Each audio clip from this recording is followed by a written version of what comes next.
Hello friends, आप सभी का स्वागत है यूट्यूब चैनल विजेता कुल में।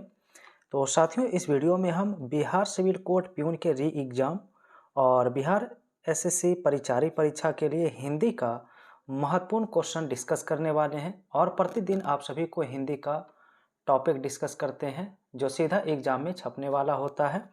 तो चलिए फ्रेंड्स, वीडियो की शुरुआत करते हैं। इससे पहले आप लोग चैनल पर पहली बार अगर जुड़े हैं तो प्लेलिस्ट में जाइए। प्लेलिस्ट में इसके पहले का सारा वीडियो मिल जाएगा, आप लोग रिवाइज कर सकते हैं। और एक ज़रूरी इन्फॉर्मेशन आप सभी को देना है। तो फ्रेंड्स, जो लाइव क्लास आप सभी का होता है, लाइव क्लास रात 8 बजे, उसमें आज से काफ़ी महत्वपूर्ण टॉपिक होने वाला है। तो रात 8 बजे जुड़ना नहीं भूलेंगे आप सभी, क्योंकि फ्रेंड्स वहाँ पर हिंदी और मैथ का क्वेश्चन हम डिस्कस करते हैं। और मैथ में आज हम टॉपिक भी शुरू करने वाले हैं, तो एग्ज़ाम से पहले आप टॉपिक भी पूरा कवर कर पाएंगे। और परसेंटेज टॉपिक होगा जिसमें प्रतिदिन फ्रेंड्स 2 से 3 टाइप डिस्कस करेंगे। और उसके बाद आपका 35 क्वेश्चन मॉक टेस्ट का होगा और हिंदी का सवाल होगा। तो फ्रेंड्स, परिचारी परीक्षा और सिविल कोर्ट प्यून के लिए रात 8 बजे का जो लाइव सेशन होता है उसमें ज़रूर जुड़ा करिए। आप सभी को काफ़ी बेहतर परीक्षा के लिए वहाँ पर प्रैक्टिस सेट होता है। ठीक है, तो चलिए सीधा अब वीडियो की शुरुआत कर लेते हैं। आज का हमारा पहला प्रश्न है, लिखा है परोपकार का संधि विच्छेद क्या होता है। परोपकार हमने कई बार डिस्कस किया है और ये एग्जाम में भी आया हुआ है। पर जोड़ उपकार होता है। आंसर इसका बी याद रखना होगा, पर जोड़ उपकार। दूसरा सवाल है कि वाक्य के अशुद्ध यानी कि त्रुटि वाले भाग का चयन करिए। क्वेश्चन है, मुझे भारी प्यास लगी है, यहाँ पर त्रुटि क्या है। तो फ्रेंड्स ध्यान देना होगा कि प्यास के साथ भारी शब्द लिखना गलत है। प्यास के साथ जो भारी शब्द लिखा गया है ये लिखना गलत है। यहाँ पर होना चाहिए था कि मुझे बहुत प्यास लगी है, तब ये सही माना जाता। तो करेक्ट आंसर 2 का जो होगा वो ऑप्शन बी होगा, भारी प्यास नहीं बहुत प्यास होना चाहिए। क्वेश्चन नंबर 3 है, लिखा यथा समय में कौन सा समास होगा। तो यथा समय का मतलब होता है समय के अनुसार। क्या होता है? समय के अनुसार होता है। तो जिसका प्रथम पद अगर अवयव हो, जिस समासिक पद का प्रथम पद अवयव होता है उसे हम अव्ययी भाव समास कहते हैं। तो राइट आंसर इसका बी ऑप्शन होगा। क्वेश्चन 4 लिखा है कि कंठ तालव्य इनमें से कौन से वर्ण होंगे। तो कंठ तालव्य का मतलब होता है कि कंठ और तालु से जहाँ पर उच्चारित होता है। तो ऑप्शन ए हो जाएगा, ए और ए यहाँ पर क्या होगा, कंठ तालव्य होगा। क्वेश्चन नंबर 5, तो 5 में लिखा गया है कि बच्चा खिलौने से खेल रहा है, रेखांकित पद में कारक बताइए क्या होगा। कारक बताना है, ठीक है। तो फ्रेंड्स यहाँ पर रेखांकित पद आपका है खिलौने से, यहाँ पर कौन सा कारक है। तो याद रखेंगे कि अगर किसी साधन के माध्यम से आप किसी काम को करते हैं तो वहाँ पर से जो होता है वो करण कारक होता है। तो इसलिए आंसर इसका हो जाएगा करण कारक। खिलौने से खेल रहा है तो जिसकी सहायता से कोई काम होता है तो वहाँ पर करण कारक प्रयुक्त करते हैं। और वहीं पर आपादान कारक का भी विभक्ति से होता है, लेकिन यहाँ पर अंतर ये होता है कि आपादान कारक में अलगाव का बोध होता है। जैसे पेड़ से पत्ता गिरा, तब वो आपका आपादान कारक होगा। ठीक है। क्वेश्चन 6 है, लिखा है वाक्य के अशुद्ध भाग पहचानिए। क्वेश्चन है, वहाँ अनेकों लोग उपस्थित थे, इनमें अशुद्ध भाग क्या है। तो फ्रेंड्स हमने बताया है पहले भी, अनेक जो होता है ये बहुवचन में होता है। अनेक को अनेकों लिखना गलत माना जाता है। तो इसलिए आंसर हमारा ऑप्शन बी हो जाएगा, अनेकों लोग नहीं अनेक लोग होना चाहिए। तो अगला क्वेश्चन 7 दिया है, तो 7 में यहाँ पर बताना है।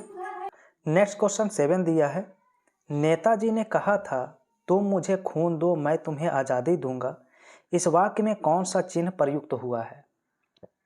तो फ्रेंड्स यहाँ पर इस तरह से जो चिन्ह आपका दिया गया है तो इसे कौन सा चिन्ह के नाम से जानते हैं। तो इसे उद्धरण चिन्ह कहते हैं। ऑप्शन बी राइट होगा। इसके बाद नेक्स्ट क्वेश्चन है, लाखों लोगों ने इसे महसूस किया, वाक्य में विशेषण बताइए क्या है।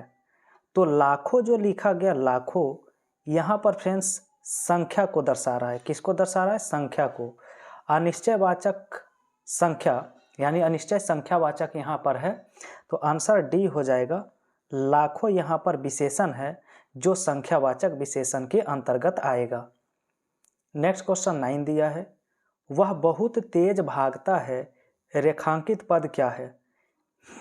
तो यहाँ पर बहुत बताना है क्या है। तो फ्रेंड्स तेज यहाँ पर विशेषण है और जो विशेषण की विशेषता बताता है उसे हम प्रविशेषण कहते हैं, तो बहुत यहाँ पर प्रविशेषण होगा। नेक्स्ट सवाल लिखा है कि पावक किसका पर्यायवाची शब्द होता है? तो पावक जो होता है वो आग का पर्यायवाची होता है, तो 10 का राइट आंसर सी करना होगा, अग्नि। ठीक है। नेक्स्ट 11 नंबर क्वेश्चन दिया है, जो सब कुछ जानता है इसके लिए एक शब्द बताइए। तो जो सब कुछ जानता है उसे हम सर्वज्ञ कहते हैं, कई बार इसका आंसर डिस्कस किए हैं।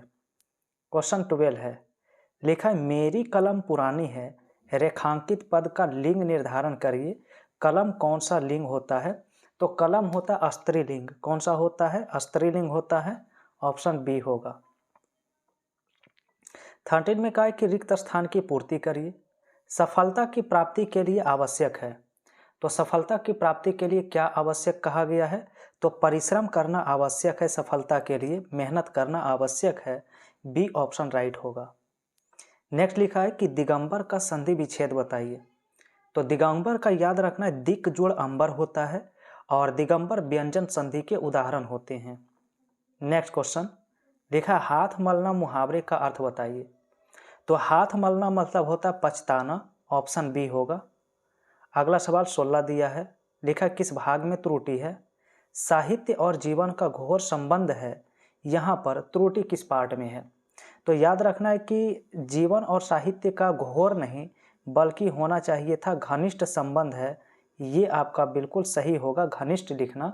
तो 16 का करेक्ट आंसर बी हो जाएगा, घोर संबंध नहीं घनिष्ठ संबंध होना चाहिए। 17 में है कि हिमालय में कौन सी संज्ञा है? तो फ्रेंड्स हिमालय कहने से किसी खास पर्वत का बोध होता है, एक पार्टिकुलर माउंटेन का यहाँ पर बोध होता है।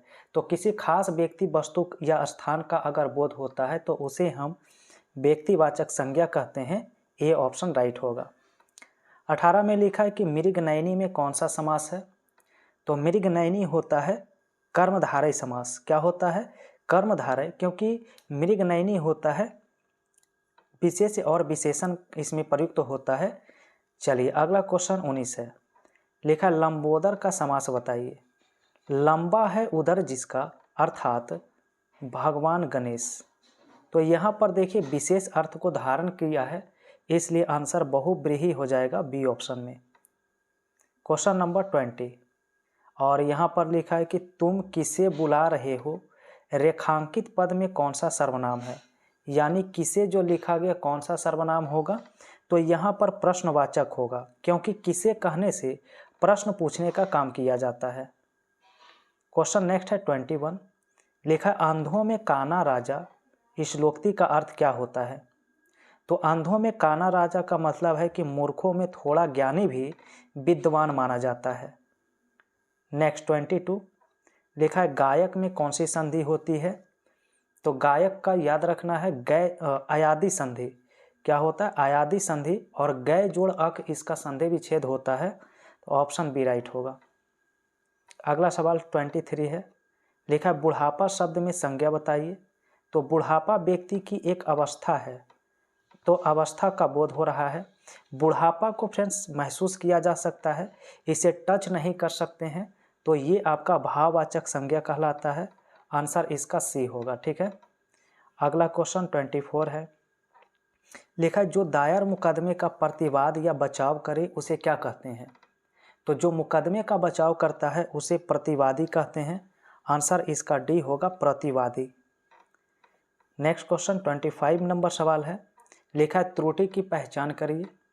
मैं रविवार के दिन तुम्हारे घर आऊँगा, इसमें त्रुटि कहाँ है?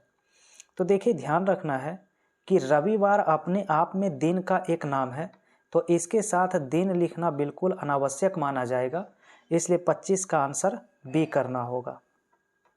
नेक्स्ट क्वेश्चन 26 दिया है, लिखा अनुराग का विलोम शब्द बताइए। तो अनुराग का उल्टा विराग होता है, ऑप्शन ए करना है। नेक्स्ट लिखा है आँखों का तारा होना मुहावरे का अर्थ क्या है। तो आँखों का तारा होना मतलब होता है बहुत ही प्यारा होना। और अब आपका गद्यांश का सवाल है, तो गद्यांश को फटाफट रीड करिए और इस पर आंसर करिए। गद्यांश है कि समय का सदुपयोग ही सफलता का आधार है। जो विद्यार्थी आज के काम को कल पर टालते हैं वे कभी उन्नति नहीं कर पाते। समय बीता हुआ कभी वापस नहीं आता, इसलिए हमें एक एक क्षण का महत्व समझना चाहिए। और आइए इस पर आधारित पहला सवाल लिखा, सफलता का आधार क्या है। तो सफलता का आधार बताया गया है समय का सदुपयोग करना।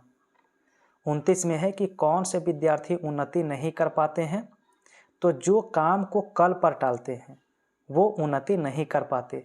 और आज का अंतिम प्रश्न जिसका आंसर आपको कमेंट में बताना है, इस गद्यांश का उचित शीर्षक बताइए क्या होगा। तो फ्रेंड्स गद्यांश को अगर आप सही से पढ़ेंगे तो काफ़ी आसानी से उत्तर दे सकते हैं कि इसका टॉपिक क्या होगा। विद्यार्थी और खेल, समय का महत्व, धन की बचत और कल का काम। तो फटाफट आंसर कमेंट करिए। तो फ्रेंड्स देखिए आज का वीडियो आप सभी को कैसा लगा कमेंट में बताइए। चैनल पर पहली बार जुड़े हैं तो चैनल को सब्सक्राइब करके बेल आइकन की घंटी प्रेस कर लीजिए। और वीडियो पसंद आए तो वीडियो को लाइक कर दीजिए। और रात 8 बजे आप सभी के लिए लाइव सेशन होता है जिसमें हिंदी और मैथ का बेहतरीन क्वेश्चन डिस्कस करते हैं और मैथ का परसेंटेज टॉपिक भी बेसिक से बिल्कुल शुरू करेंगे। आप लोग जुड़ना नहीं भूलेंगे आज से रात 8 बजे।